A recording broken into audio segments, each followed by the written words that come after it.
Mega family Allu కుటుంబం మధ్య వివాదం రోజు రోజుకి ముదురుతోంది. ఆంధ్రప్రదేశ్ అసెంబ్లీ ఎన్నికల వేళ ఈ రెండు ఫ్యామిలీల మధ్య వివాదాలు తారాస్థాయికి చేరిన సంగతి తెలిసిందే. పిఠాపురం నుంచి ఎమ్మెల్యేగా పోటీ చేసిన జనసేనాని పవన్ కళ్యాణ్ కి మద్దతు తెలుపుతూ రామ్ చరణ్ అక్కడికి వెళ్లారు. అయితే అదే సమయానికి అల్లు అర్జున్ నంద్యాల వైసీపీ అభ్యర్థి శిల్పా రవిచంద్ర కిషోర్ కి సపోర్ట్ చేయడానికి అక్కడికి వెళ్లడం మెగా ఫ్యాన్స్ ను ఆశ్చర్యపరిచింది. తన ఫ్రెండ్ అయిన రవిచంద్రకి మద్దతు ఇవ్వడానికి వచ్చానంటూ బన్నీ పైకి చెప్పినా పవన్ కళ్యాణ్ కోసం పిఠాపురం ఎందుకు వెళ్లలేదని మెగా ఫ్యాన్స్ గట్టిగానే సోషల్ మీడియాలో ఫైర్ అయ్యారు. దీనిపై అదే రేంజ్ లో అల్లు అర్జున్ అభిమానులు కూడా రియాక్ట్ అయ్యారు. అయితే తాజాగా మరోసారి ఈ రెండు ఫ్యామిలీల మధ్య విభేదాలు తెరపైకి వచ్చాయి. తాజాగా ఆంధ్రప్రదేశ్ మంత్రిగా పవన్ కళ్యాణ్ ప్రమాణ స్వీకార కార్యక్రమం జరిగింది. దీనికి మెగా ఫ్యామిలీ తరపున దాదాపు అందరూ హాజరయ్యారు.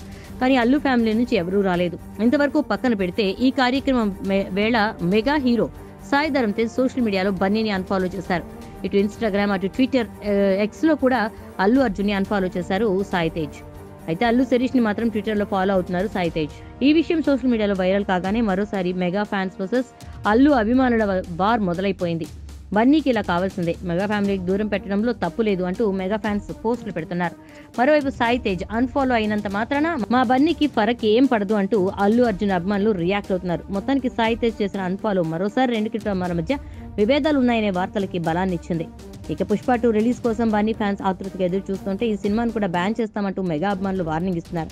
మెగా ఫ్యాన్స్ ఎవరు ఇక బన్నీకి సపోర్ట్ చేయరంటూ కామెంట్లు పెడుతున్నారు. మరి ఈ గొడవ ఎక్కడి వరకు వెళ్తుందో చూడాలి.